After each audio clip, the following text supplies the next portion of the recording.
এক সময় এক ছেলেকে সবাই বলতো যে তুই কখনো বড় কিছু করতে পারবি না।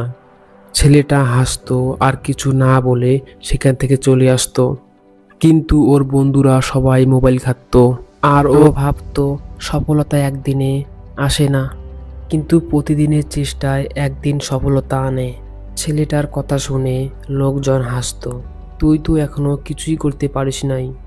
ছেলেটা তখন বলল, আচ্ছা, একটা গাছও তো একদিনে বড় হয় না, তাহলে আমি তো একটা মানুষ, আমি কিভাবে একদিনে বড় হই? এভাবে 1 বছর কেটে গেল। ছেলেটার কঠোর পরিশ্রম রূপ নিল একদিন সফলতার। যারা একদিন হাসতো তারাই আজ বলতে লাগলো, ভাই তুই কিভাবে পারলি? ছেলেটি মুচকি হেসে বলল, আমি তাড়াহুড়ো করিনি, আমি ধৈর্য ধরেছি আর নিজের উপর বিশ্বাস রেখেছি।